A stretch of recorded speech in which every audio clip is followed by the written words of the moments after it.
Yes. So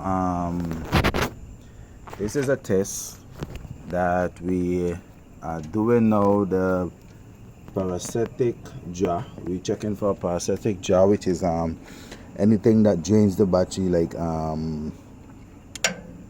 you turn off everything, but yet something is draining the battery, like a little light on, some shortage or something.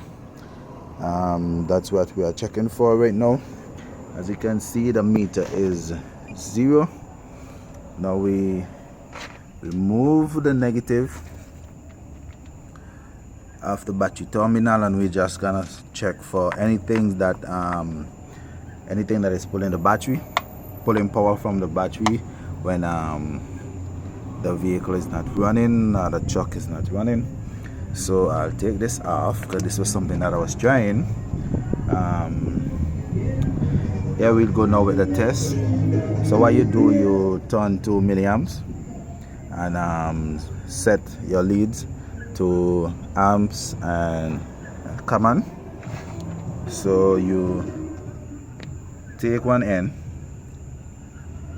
the amps, and you put it onto the negative side of the battery. And also what you do is take the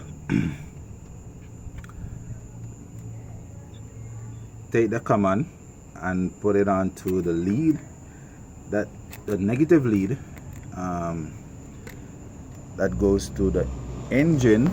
As you can see, I only have two hands, so I have to be multitasking. Just for a test, as you can see, there's now let's put on some light. There's a reading on the meter, the multimeter. It says negative 3.5. Now that's a good thing, because in terms of the parasitic test jar, what really should happen is there shouldn't be no voltage millivolts above 55 millivolts.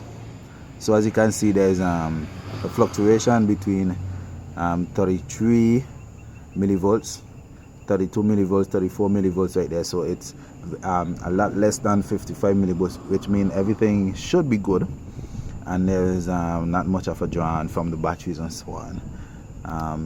This, as you can see, is a good testing, and it's in the negative. What happened is it's in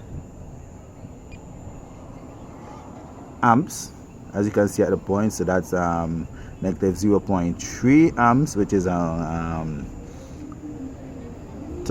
milliamps. As you can see now, it's fluctuating still, but it is not past in 55 milliamps, which is good so far. So the only diagnostic problem that you could do the test is the alternator, if the alternator is actually charging the batteries the way that it's supposed to.